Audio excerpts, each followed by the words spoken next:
आज आपण इयत्ता 5वी स्कॉलरशिप मधील 10 अंकापर्यंतच्या संख्यांचे वाचन व लेखन हा टॉपिक अभ्यासणार आहोत। तर बघा 10 अंकापर्यंत संख्यांचे वाचन कशा सोप्या पद्धतीने करता येईल ते आपण पाहूया व त्याची काही उदाहरणे बघूया। तर बघा इथे फळ्यावर एक संख्या लिहिली आहे, ती किती अंकी आहे तर 10। तर बघा या संख्येचं वाचन कसं करतो आपण, 4,75,31,52,689। बघा ही मी संख्या वाचली, पण ही संख्या वाचताना त्यांची आपण काय केले रे, गट केली की नाही। आपण ती कशी वाचतो तर बघा आपण मांडणी करताना कशी करत असतो, एकक, दशक, शतक, हजार, दशहजार, लक्ष, दशलक्ष, कोटी, दशकोटी आणि अब्ज अशा पद्धतीने आपण काय करतो, संख्येची मांडणी करतो। पण बघा या संख्येची मग आपण गट एकदाच पूर्ण वाचली का अशी डायरेक्ट, तर नाही। तर मग त्या संख्येचे काय केले आपण, 2-2चे गट। तर बघा दशकोटी आणि कोटी या संख्येत दोन संख्येचं काय करायचं असतं, नेहमी एकत्र वाचन करायचं असतं। नंतर दशलक्ष आणि लक्ष या संख्येचं काय करायचं असतं, एकत्र वाचन करायचं असतं। नंतर दशहजार आणि हजार या संख्येचं सुद्धा काय केलं जातं, एकत्र वाचन केलं जातं। मग या संख्येचं आपण वाचन करण्यासाठी मग प्रथम काय करायचं, एकक, दशक आणि शतक, शतक नंतर काय करायचं, स्वल्प विराम द्यायचा। त्यानंतर हजार आणि दशहजार, दोन नंतर पुन्हा काय करायचं, स्वल्प विराम द्यायचा। नंतर लक्ष आणि दशलक्ष, त्याच्यानंतर पण काय करायचं, स्वल्प विराम द्यायचा। नंतर कोटी आणि दशकोटी। मग अशा पद्धतीने आपण स्वल्पविराम देऊन त्यांच्यामध्ये काय तयार केले, गट तयार केले।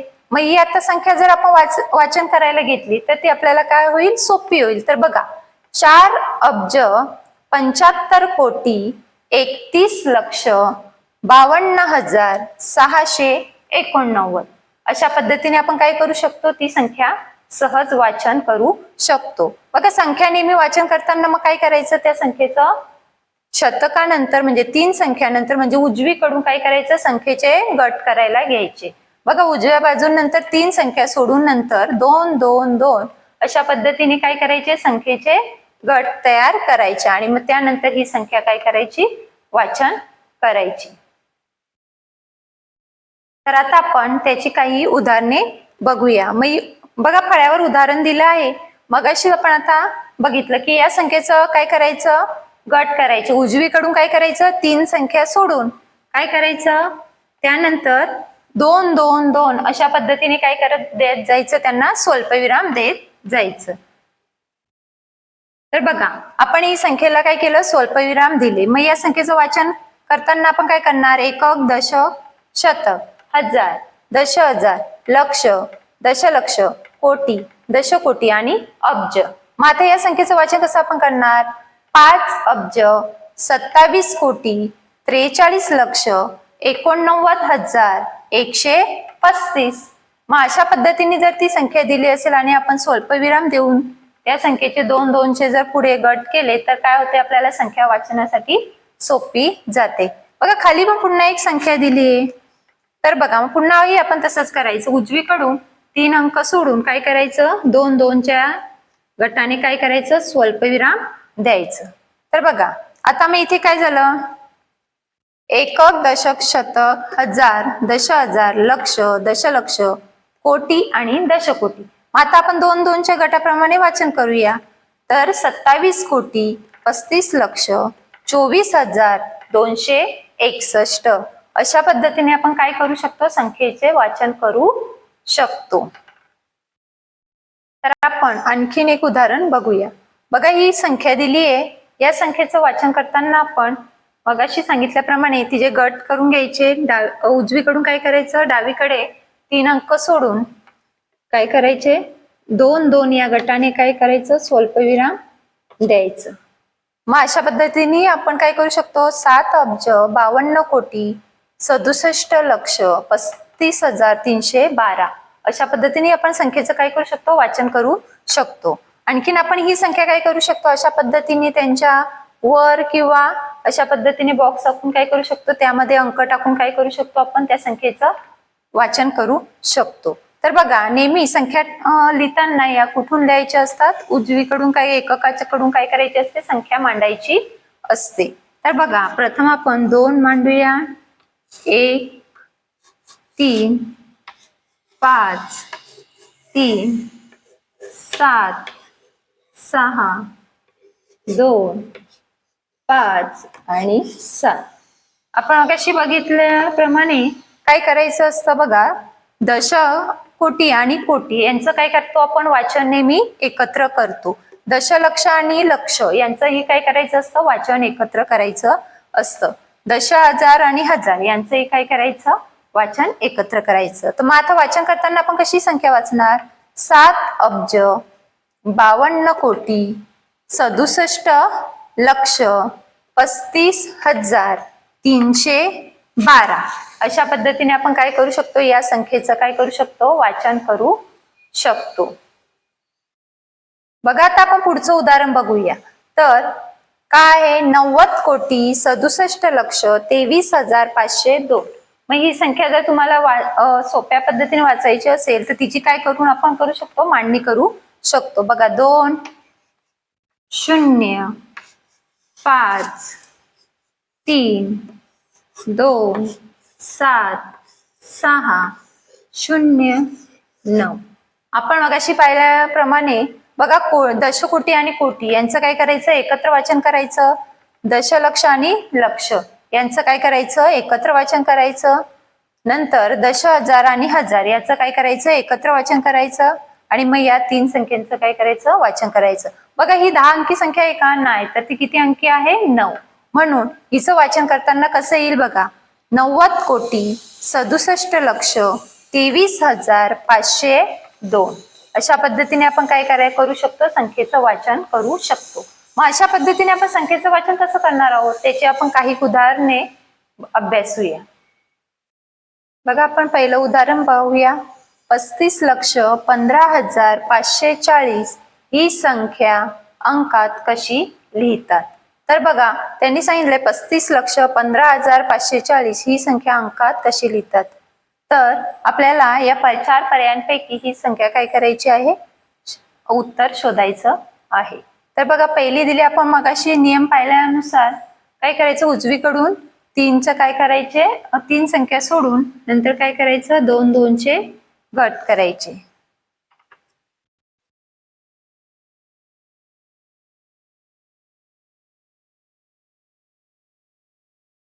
बघा पहिला पर्याय आहे, आपण बघूया. तर 35,10,540 पण इथे किती सांगितलंय, 15,000, तर तिथे किती आहे, 10,000. दुसरा पर्याय बघूया. 35,15,540 तर पर्याय क्रमांक किती आहे, 2 आहे. पुन्हा आपण तिसरं बघूया. 35 लक्ष नाहीये बघा, किती, 3,51,540. मग ही संख्या नाहीये. नंतर बघा काय दिलीये, 3,51,55,040 ही संख्या नाहीये. तर पर्याय क्रमांक किती बरोबर आहे, 2.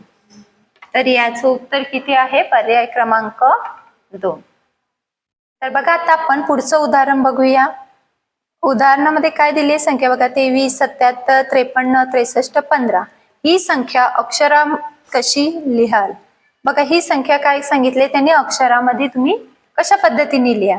तर इथे संख्या दिली आहे, आपण मग अशी बघितलं की काय करायचं, उजवीकडून डावीकडे काय करायचं, 3 संख्या सोडून म्हणजे शतका नंतर काय करायचे, 10,000 हजार लक्ष दशलक्ष कोटी दशकोटी यांचे काय करायचे, 2 2चे गट करायचे. तर बघा अशा पद्धतीने आपण करून घेऊया. आणि मग त्यानंतर काय होतं रे, आपल्याला संख्या वाचन करायला कसं जातं, सोपं जातं. बघा एकक दशक शतक हजार दशहजार लक्ष दशलक्ष कोटी दशकोटी आणि अब्ज. मग अशा पद्धतीने आपण या संख्येचं वाचन कसं करणार, तर 2 अब्ज 37 कोटी 75 लक्ष 36,315. बघा अशा पद्धतीने आपण काय करू शकतो, संख्येचं वाचन. मग ही संख्या अशाच पद्धतीने अक्षरामध्ये कुठे लिहिली आहे, पर्यायामधील आपल्याला काय करायचंय, पर्याय शोधायचा आहे. तर बघा पहिला पर्याय दिलाय 237 लक्ष. तर इथे काय होतं 2 अब्ज. मग हा पर्याय तर पहिला बरोबर नसेलच. बघा 75,036,315. मग पहिला पर्याय काय आहे, चुकीचा आहे. आता आपण दुसरा पर्याय बघूया. 23 अब्ज 7,75,36,315. आपण मग या संख्येचं वाचन कसं केलं, 2 अब्ज. तर इथे किती अब्ज आहे, 23 अब्ज आहे. मग ही काय, त्याचा पर्याय बरोबर नाही. तर आता आपण तिसरा बघूया. 2 अब्ज 37,75,36,315. तर यातील पर्याय क्रमांक किती बरोबर आहे, 3. बघा म्हणजे काय सांगितलं, मग आपण वाचन केलं की 2 अब्ज म्हणजे 2 अब्ज बरोबर दशकोटी आणि कोटी, 2 एकत्र आले 37 कोटी, नंतर 5 दशलक्ष आणि 7 दशलक्ष आणि 5 लक्ष. मग या 2 यांचं काय आलं 75 लक्ष, 3 10,000 आणि 6,000. मग यांचं काय झालं, 2 यांचं एकत्र 36,000. वाचन करताना काय करतो आपण, 2 चे गट काय करतो, एकत्र करतो आणि 315. म्हणून पर्याय क्रमांक किती असेल, 3. तर आपण चौथा सुद्धा बघूया. बघा त्याच्यामध्ये परत दिले त्यांनी 2 अब्ज.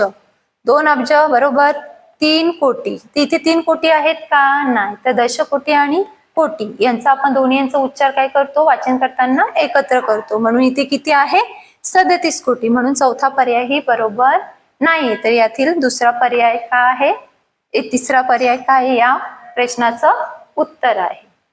तर बघा आता पुढचं उदाहरण बघूया. संख्या दिली आहे 5 अब्ज 27 कोटी 43 लक्ष 89,135.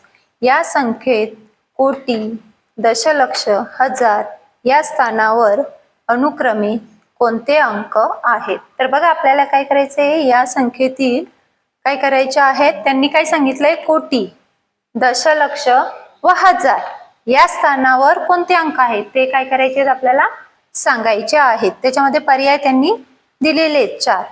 तर बघा मग प्रथम आपण काय करतो, त्यांची उजवीकडून काय करू, गटामध्ये मांडणी करूया. बघा त्यानंतर आपण एकक, दशक, शतक, हजार, दशहजार, लक्ष, दशलक्ष, कोटी, दशकोटी आणि अब्ज. तर बघा त्यांनी काय सांगितलं, पहिले कोटी. मग कोटीच्या स्थानी कोणता अंक आहे, तर बघा एकक, दशक, शतक, हजार, दशहजार, लक्ष, दशलक्ष आणि कोटी. कोटीच्या स्थानी किती अंक आहेत, तर 7.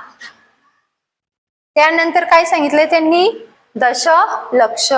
मग दशलक्षाच्या कोणत्या स्थानी अंक येईल, तर बघा एकक, दशक, शतक, हजार, दशहजार, लक्ष आणि दशलक्ष. मग दशलक्षाच्या स्थानी कोणता अंक आहे, 4.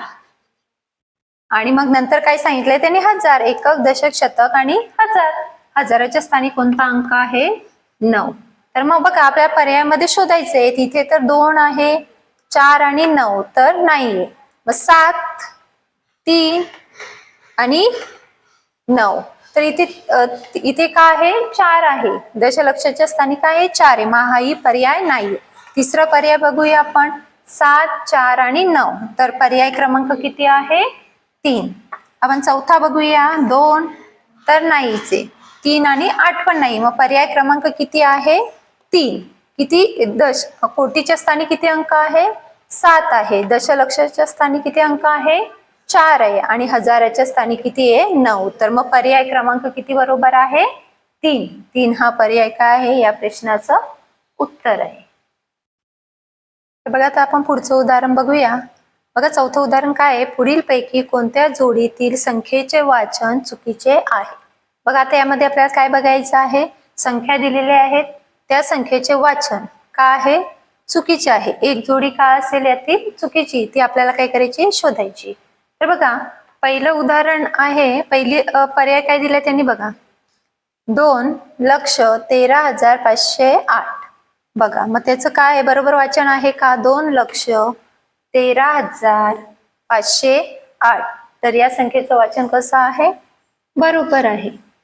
बघा दुसरी आहे, आपण किती आहे, 6 लक्ष 30,412. बघा 6,30,412. याही संख्येचं वाचन कसं आहे? बरोबर आहे. बघा पर्याय क्रमांक 3 बघूया. 9 काय? 9,89,050. काय आहे? 50. मग अशा पद्धतीच वाचन दिलेलं आहे का बघूया आपण. 9,89,005. मग हा पर्याय काय असेल? चुकीचा असेल. पुढचा बघूया. 3,03,303. 3,03,303. याही संख्येचं वाचन कसं आहे? बरोबर आहे. पण पर्याय क्रमांक 4चं काय दिले त्यांनी? चुकीचं. इथे काय आहे? एकक आणि दशक. दशक मग किती झाले? 50. आणि मग इथे काय, तर त्यांनी काय केले वाचनामध्ये? 9,89,005. मग पर्याय क्रमांक किती चुकीचा आहे? चुकीचं वाचन पर्याय क्रमांक 3. आपण अशा पद्धतीने काय करू शकतो? संख्येचं वाचन सुद्धा करू शकतो.